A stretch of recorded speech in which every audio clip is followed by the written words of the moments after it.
Good evening everyone, आप लोगों का स्वागत है initiative of success study channel पर। आज की क्लास में आप लोगों को मध्यकालीन भारतीय इतिहास का टॉपिक है बाबर, जिसका पार्ट 1 आप लोगों को कराया जा चुका है प्रैक्टिस, और आज की क्लास में आप लोगों को पार्ट 2 की प्रैक्टिस कराई जाएगी, जो कि MCQ प्रैक्टिस सीरीज़ है और आने वाले आगामी परीक्षाओं के लिए बहुत ही इम्पोर्टेंट प्रैक्टिस सीरीज़ है। इसे आप लोग बहुत ही ध्यानपूर्वक क्वेश्चन सॉल्व करिएगा। और अगर ये आप लोगों को कोई क्वेश्चन समझ नहीं आता है तो आप लोग कमेंट कर सकते हैं, कमेंट द्वारा उस क्वेश्चन का आपको सलूशन दे दिया जाएगा नेक्स्ट क्लास में। और initiative of success study channel द्वारा अन्य GS सब्जेक्ट की भी MCQ प्रैक्टिस कराई जा रही है, जिन लोगों को प्रैक्टिस करना है। और अगर किसी अन्य सब्जेक्ट में आपको प्रैक्टिस सीरीज करनी है तो आप लोग कमेंट द्वारा बता सकते हैं, और जो भी सीरीज़ आप इस समय कराई जा चुकी हैं वो लोग प्ले लिस्ट पर जा कर के आप प्रैक्टिस कर सकते हैं। आइए आज की क्लास स्टार्ट करते हैं। देखते हैं क्वेश्चन नंबर 1। बाबर के आक्रमण के समय विजयनगर साम्राज्य का शासक कौन था? Option A Vira Narasimha, option B Krishnadeva Raya, option C Rama Raya, option D Achyuta Raya. Again question फिर से रिपीट करेंगे। पहले क्वेश्चन आप लोग समझ लें, उसके पश्चात ही आंसर करें। देखिए क्वेश्चन क्या आपसे पूछा जा रहा है कि बाबर के, देखिए क्वेश्चन है कि बाबर के आक्रमण के समय विजयनगर साम्राज्य का शासक कौन था? तो इसका राइट आंसर हो जाएगा ऑप्शन बी कृष्णदेव राय। बी ऑप्शन आपका करेक्ट आंसर है। नेक्स्ट क्वेश्चन देखिए।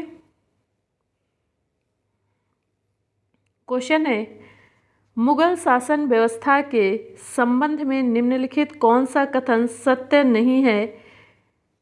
ऑप्शन ए मुगल शासन व्यवस्था मुख्यतः एक सैनिक शासन था, ऑप्शन बी यह एक केंद्रीयभूत निरंकुशवाद या एक तंत्रवाद था, ऑप्शन सी सम्राट को इस्लामी परंपराओं का पालन करना पड़ता था, ऑप्शन डी सम्राट द्वारा मंत्रियों से परामर्श लेना आवश्यक नहीं था। क्या हो जाएगा इसका राइट आंसर? देखें अगेन क्वेश्चन फिर से देख लें एक बार और समझ लें, उसके बाद ही आंसर करें। आप सारे ऑप्शन से एक बार देख लें कि मुगल शासन व्यवस्था के संबंध में कौन सा कथन सत्य नहीं है।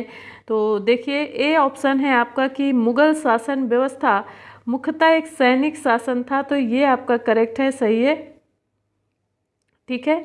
मुगल शासन व्यवस्था मुख्यतः एक कैसी व्यवस्था थी? सैनिक शासन व्यवस्था थी, करेक्ट है, सही है।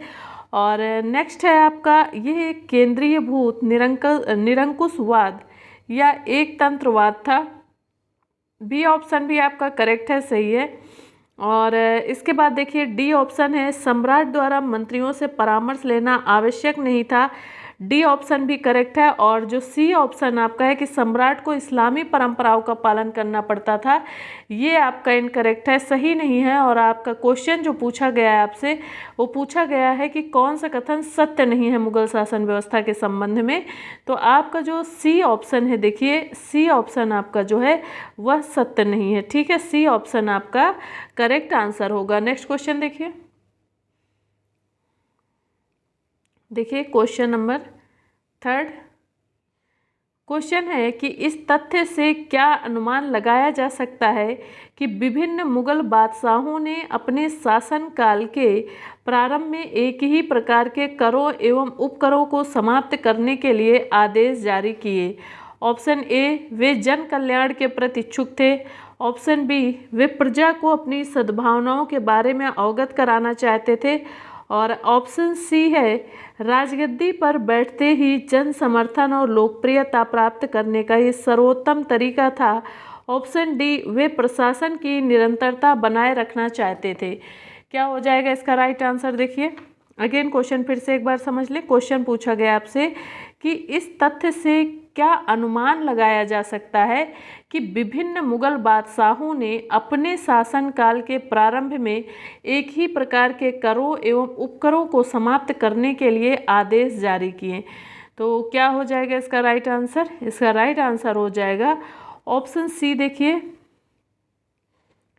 राजगद्दी पर बैठते ही जन समर्थन और लोकप्रियता प्राप्त करने का ये सर्वोत्तम तरीका था। सी ऑप्शन आपका करेक्ट आंसर होगा। नेक्स्ट क्वेश्चन देखिए। क्वेश्चन है अकबर ने इस्लामी राजत्व संबंधी सिद्धांत को किस कारण से अस्वीकार कर दिया था? ऑप्शन ए, उसने सम्राट को समस्त मानवीय प्राणियों से ऊपर रखा। ऑप्शन बी, उसने केवल मुसलमानों का शासक होने के बजाय अपनी समस्त प्रजा का शासक बनने का संकल्प किया। और ऑप्शन आपका है सी ऑप्शन देखिए, उसने झरोखा दर्शन की प्रथा शुरू की जिससे इस्लामी समादेशों का उल्लंघन होता था। और ऑप्शन डी है, उसने खलीफा की सत्ता को अस्वीकार कर दिया। तो क्या हो जाएगा इसका राइट आंसर? अगेन क्वेश्चन फिर से समझ लें। अकबर ने इस्लामी राजत्व संबंधी सिद्धांत को किस कारण से अस्वीकार कर दिया था? तो इसका राइट आंसर हो जाएगा ऑप्शन बी। क्या हो जाएगा? ऑप्शन बी, उसने केवल मुसलमानों का शासक होने के बजाय अपनी समस्त प्रजा का शासक बनने का संकल्प किया। बी ऑप्शन आपका करेक्ट आंसर हो जाएगा। नेक्स्ट क्वेश्चन देखिए। क्वेश्चन है, अकबर द्वारा प्रारंभ की गई निम्नलिखित में से कौन सी प्रथा इस तथ्य की द्योतक है कि मुगल सम्राट खलीफा के प्रभुत्व को मान्यता नहीं देते थे? ऑप्शन ए, उसने अपने नाम से खुतबा पढ़वाया। ऑप्शन बी, उसने तस्लीम चौकी की प्रथा शुरू की जिसके अनुसार अमीरों के लिए राजमहल की दिशा में श्रद्धावनत होना आवश्यक था। ऑप्शन सी देखिए, उसने सिजदा या भूमि पर साष्टांग दंडवत करने की प्रथा प्रचलित की। ऑप्शन डी है, उसने राज्य सिंहासन के समक्ष भूचुम्बन या जमीन बोसा की प्रथा की शुरुआत की। तो क्या हो जाएगा इसका राइट आंसर? अगेन क्वेश्चन फिर से समझ लें। क्वेश्चन आपसे किया गया है कि अकबर द्वारा प्रारंभ की गई निम्नलिखित में से कौन सी प्रथा इस तथ्य का द्योतक नहीं है कि मुगल सम्राट खलीफा के प्रभुत्व को मान्यता नहीं देते थे? इसका राइट आंसर हो जाएगा ऑप्शन बी, उसने तस्लीम चौकी की प्रथा शुरू की जिसके अनुसार अमीरों के लिए राजमहल की दिशा में श्रद्धावनत होना आवश्यक था। आपका बी ऑप्शन आपका एग्जैक्ट आंसर है। करेक्ट आंसर आपका बी होगा। आइए नेक्स्ट क्वेश्चन देखते हैं। देखिए क्वेश्चन नंबर 6 है, निम्नलिखित में से मुगल सम्राट का एकमात्र विशेषाधिकार क्या नहीं था? आपसे पूछा जा रहा है मुगल सम्राट का एकमात्र विशेषाधिकार क्या नहीं था? ऑप्शन ए, झरोखा ए दर्शन। ऑप्शन बी, तस्लीम चौकी। ऑप्शन सी, नक्कारा। जब सम्राट दरबार का आयोजन करता था या दरबार समाप्त करता था तब नक्कारा या ताशा वादन। और ऑप्शन डी है, तुलादान। सम्राट को सोने चांदी और रत्नों से तौलना। ठीक है, डी ऑप्शन आपका ये हो गया। आपका कौन सा ऑप्शन करेक्ट होगा? देखिए क्वेश्चन आपसे पूछा गया, रिपीट कर रहे हैं। अगेन क्वेश्चन फिर से देख लें। मुगल सम्राट का एकमात्र विशेषाधिकार क्या नहीं था? तो ऑप्शन सी आपका विशेषाधिकार नहीं था। देखिए ऑप्शन सी में क्या दिया हुआ है आप आइए देखते हैं। नक्कारा। जब सम्राट दरबार का आयोजन करता था या दरबार समाप्त करता था तब नक्कारा या ताशा वादन होता था। सी ऑप्शन आपका करेक्ट आंसर होगा। Next question. ठीक है, यही आपका क्या नहीं होता था, देख लीजिए एक बार फिर से। नक्कारा। जब सम्राट दरबार का आयोजन करता था या दरबार समाप्त करता था तब नक्कारा या ताशा वादन, ठीक है, ये नहीं होता था। इस चीज़ का विशेषाधिकार नहीं था। निम्नलिखित में से मुगल सम्राट का एकमात्र विशेषाधिकार क्या नहीं था?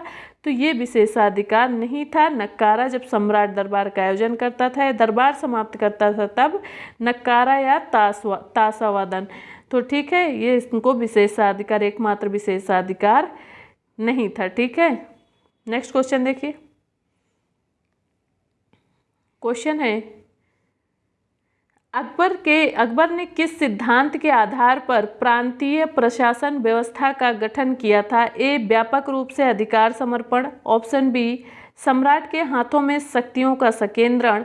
ऑप्शन सी, पारस्परिक नियंत्रण और शक्ति संतुलन। ऑप्शन डी, विवर्जन द्वारा प्रशासन। क्या हो जाएगा इसका राइट आंसर? देखिए पारस्परिक नियंत्रण और शक्ति संतुलन।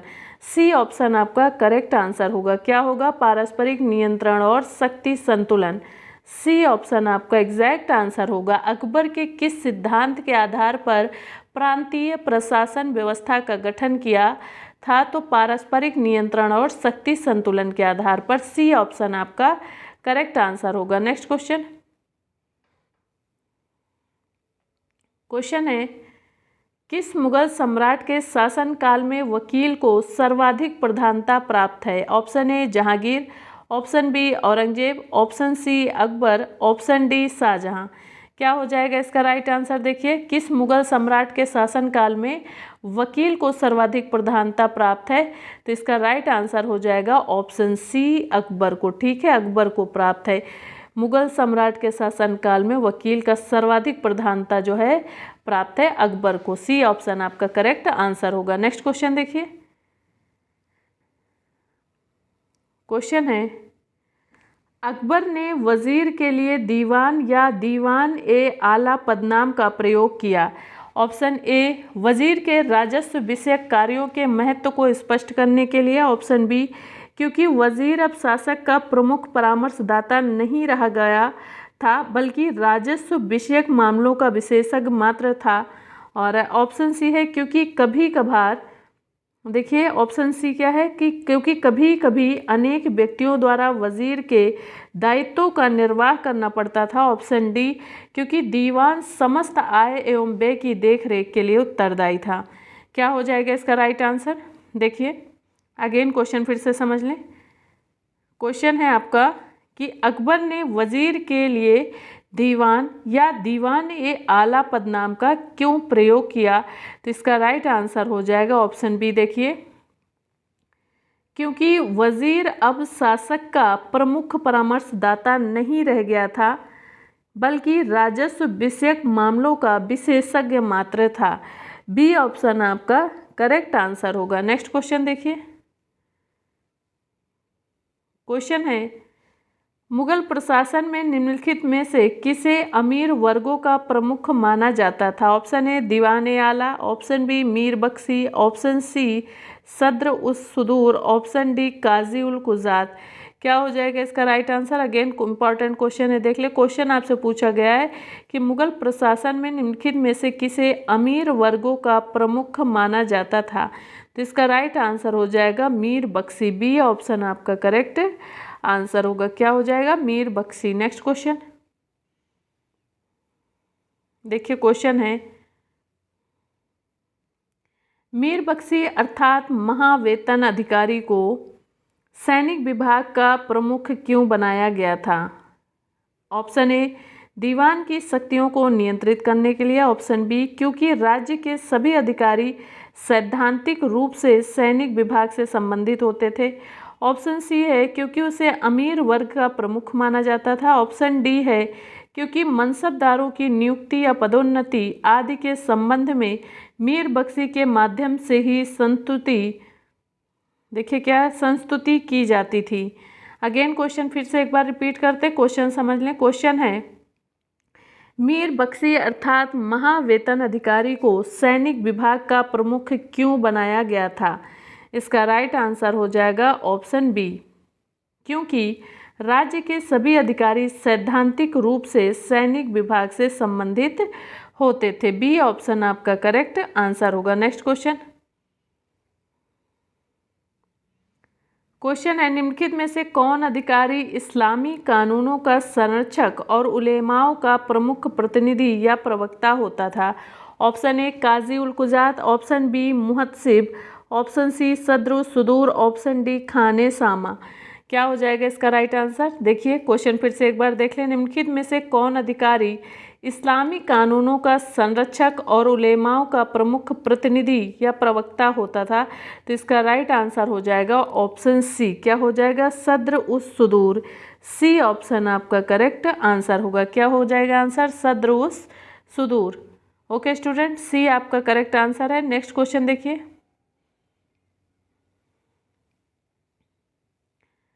क्वेश्चन है, निम्नलिखित में से कौन सा अधिकारी महालेखा परीक्षक था? ए मीर आतिश, ऑप्शन बी मुस्तौफी, ऑप्शन सी मुशर्रिफ, ऑप्शन डी मीर वार। क्या हो जाएगा इसका राइट आंसर? देखिए अगेन क्वेश्चन फिर से रिपीट करेंगे। निम्नलिखित में से कौन सा अधिकारी महालेखा परीक्षक था? तो इसका राइट आंसर हो जाएगा ऑप्शन बी मुस्तौफी। बी ऑप्शन आपका करेक्ट आंसर होगा। Next question. क्वेश्चन है निम्नलिखित में से कौन अधिकारी सम्राट के सम्मुख प्रतिवेदना को पेश करने वाला प्रथम अधिकारी था। अगेन क्वेश्चन फिर से एक बार समझ लें। पहले ऑप्शन देख लें। मीर तोजक, ऑप्शन बी है मीर बहरी, ऑप्शन सी है मीर अर्ज, ऑप्शन डी है मीर मंजिल। क्या हो जाएगा इसका राइट आंसर। अगेन क्वेश्चन फिर से रिपीट करेंगे। पहले आप लोग क्वेश्चन समझ लें। निम्नलिखित में से कौन अधिकारी सम्राट के सम्मुख प्रतिवेदनों को पेश करने वाला प्रथम अधिकारी था। तो क्या हो जाएगा इसका राइट आंसर। देखिए इसका राइट आंसर हो जाएगा मीर अर्ज। सी ऑप्शन आपका करेक्ट आंसर होगा। क्या हो जाएगा आंसर मीर अर्ज। नेक्स्ट क्वेश्चन देखिए। क्वेश्चन है मुगल काल में शाही कारखानों का अधिकारी कौन होता था। ऑप्शन ए मीरमाल, ऑप्शन बी नाजिर ए बुयूतात, ऑप्शन सी है दीवान ए बुयूतात, ऑप्शन डी है अवरजा नवीन। क्या हो जाएगा इसका राइट आंसर। अगेन क्वेश्चन फिर से समझ लें। मुगल काल में शाही कारखानों का अधिकारी कौन होता था। तो इसका राइट आंसर हो जाएगा सूबा सरकार। नहीं देखिए एक सेकेंड। क्वेश्चन है कि मुगल काल में ही शाही कारखानों का अधिकारी कौन होता था। तो इसका शाही कारखानों को जो अधिकारी था नाजिर ए बुयूतात था। देखिए बी ऑप्शन आपका करेक्ट आंसर होगा नाजिर ए बुयूतात। सी ऑप्शन आपका और बी ऑप्शन आपका करेक्ट आंसर होगा। क्या होगा नाजिर ए बुयूतात मुगल काल में शाही कारखानों का अधिकारी होता था। नेक्स्ट क्वेश्चन देखिए। क्वेश्चन है देखिए क्वेश्चन अवरोही क्रम में दिए मुगल साम्राज्य के प्रशासकीय उपप्रभावों के संबंध में निम्नलिखित में से कौन सा विकल्प सही है। देखिए ए है सूबा मुक्ता परगना, ऑप्शन बी है सिख सरकार परगना, ऑप्शन सी है सूबा सरकार परगना, ऑप्शन डी है सूबा आमिल सरकार। तो इसका राइट आंसर क्या हो जाएगा कि अवरोही क्रम में दिए गए मुगल साम्राज्य के प्रशासनिक उप प्रभावों के संबंध में निम्नलिखित में से कौन सा विकल्प सही है। तो कौन सा विकल्प सही है इसमें ऑप्शन सी देखिए सूबा सरकार और परगना। सी ऑप्शन आपका करेक्ट आंसर होगा। नेक्स्ट क्वेश्चन देखिए। क्वेश्चन है मुगल साम्राज्य का प्रांतों में विभाजन पहली बार किसने किया था। Option A Babur, option B Humayun, option C Jahangir, option D है अकबर। क्या हो जाएगा इसका राइट आंसर। देखिए आप लोग भी अपने अपने आंसर नोट डाउन करते रहा करें। आप रोज़ की क्लास में आप लोगों को समझाया जाता है कि जब भी आप प्रैक्टिस सीरीज करें अपने आंसर नोट डाउन करते रहें और चेक करते रहें कि आप कितने क्वेश्चन कर पा रहे हैं, कितने अटेंड कर पा रहे हैं और कितने आपके सही हो पा रहे हैं। और बार बार इसे प्रैक्टिस करेंगे तो आपको ये चीज़ें याद हो जाएंगी। आइए देखते हैं क्वेश्चन नंबर 17। मुगल साम्राज्य का प्रांतों में विभाजन पहली बार किसने किया था। तो इसका आंसर हो जाएगा अकबर। डी ऑप्शन आपका करेक्ट होगा, अकबर ने किया था। ओके स्टूडेंट नेक्स्ट क्लास देखिए।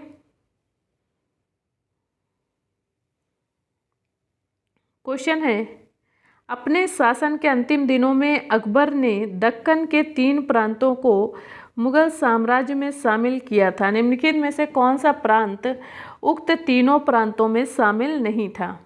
Option A Khandesh, option B Berar, option C Bidar और ऑप्शन डी है देखिए अहमदनगर। क्या है option D Ahmednagar. Again question फिर से समझ लें एक बार आप लोग। क्वेश्चन आपसे पूछा जा रहा है कि अपने शासन के अंतिम दिनों में अकबर ने दक्कन के 3 प्रांतों को मुगल साम्राज्य में शामिल किया था। निम्नलिखित में से कौन सा प्रांत उक्त तीनों प्रांतों में शामिल नहीं था। तो इसका राइट आंसर हो जाएगा ऑप्शन सी बीदर। देखिए क्या सही हो जाएगा option C Bidar. C option आपका करेक्ट आंसर है। नेक्स्ट क्वेश्चन देखिए। क्वेश्चन है जहांगीर के शासनकाल में निम्नलिखित में से कौन से नवीन प्रांत का गठन किया था। ऑप्शन है Orissa, option B Kashmir, option C Sindh, option D है बीजापुर। अगेन क्वेश्चन फिर से रिपीट करेंगे, पहले ध्यानपूर्वक क्वेश्चन को समझ लें। जहांगीर के शासनकाल में निम्नलिखित में से कौन से नवीन प्रांत का गठन किया था। तो इसका राइट आंसर हो जाएगा option A Orissa. A option आपका करेक्ट आंसर है। नेक्स्ट क्वेश्चन देखिए,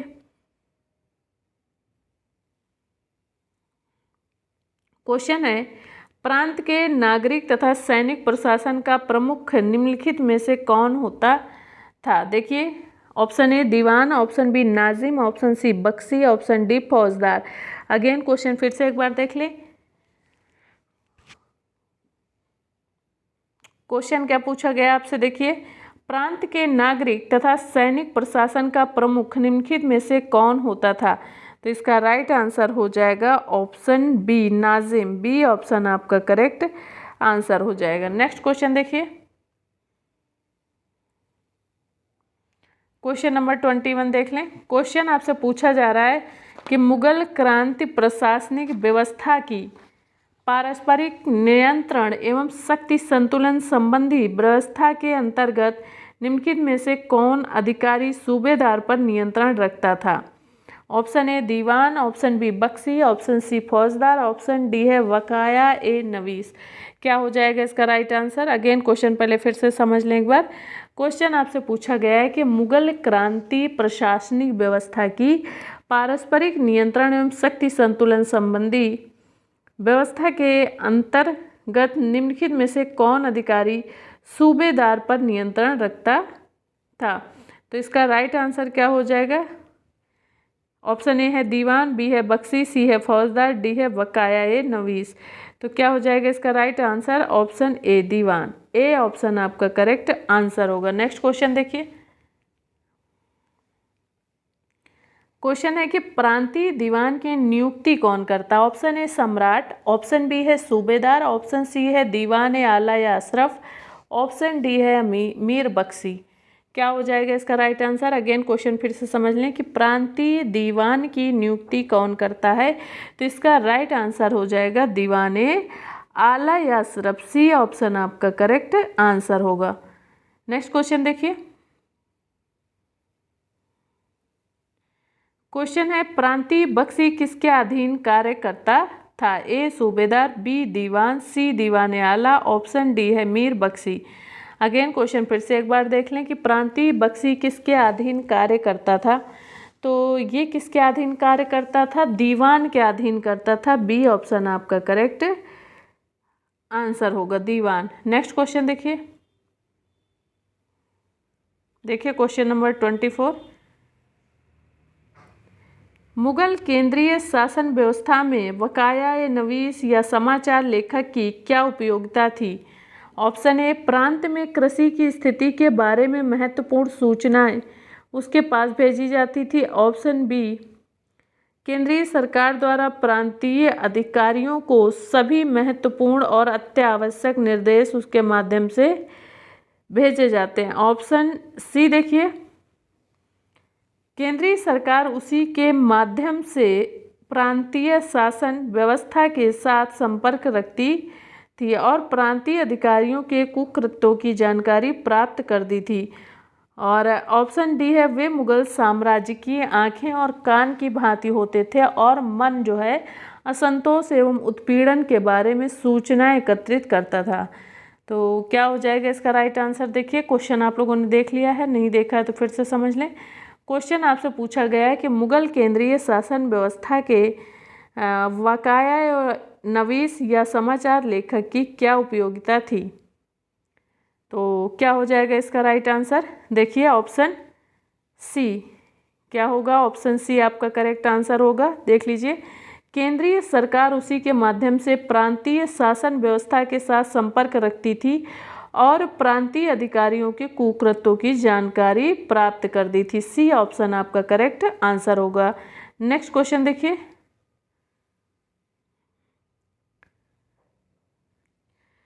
क्वेश्चन नंबर 25 है, प्रांतीय संभाग सरकार का प्रधान अधिकारी कौन होता है। ऑप्शन ए आमिल, ऑप्शन बी फौजदार, ऑप्शन सी सदर, ऑप्शन डी कोतवाल। क्या हो जाएगा इसका राइट आंसर। अगेन क्वेश्चन फिर से देख लें एक बार आप लोग। प्रांतीय संभाग सरकार का प्रधान अधिकारी कौन होता है। तो इसका राइट आंसर हो जाएगा ऑप्शन बी फौजदार होता है। बी ऑप्शन आपका करेक्ट आंसर होगा। नेक्स्ट क्वेश्चन देखिए, क्वेश्चन है परगना या महल के प्रशासन का प्रभारी अधिकारी कौन होता था? ऑप्शन ए आमिल, ऑप्शन बी पोद्दार, ऑप्शन सी सिकदार, ऑप्शन डी बितकची।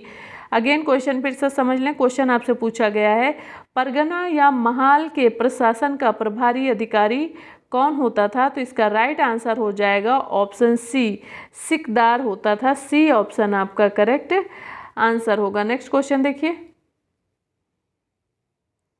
क्वेश्चन है मुगल अमीर वर्ग एक मिश्रित समूह था। मुगल अमीर वर्ग में निम्नलिखित में से किस वर्ग के लोग शामिल नहीं थे? ऑप्शन ए तुर्क, ऑप्शन बी अरब, ऑप्शन सी तरतार, ऑप्शन डी है ईरानी। क्या हो जाएगा इसका राइट आंसर? अगेन क्वेश्चन फिर से एक बार समझ लें, उसके पश्चात ही आंसर नोट करें आप लोग।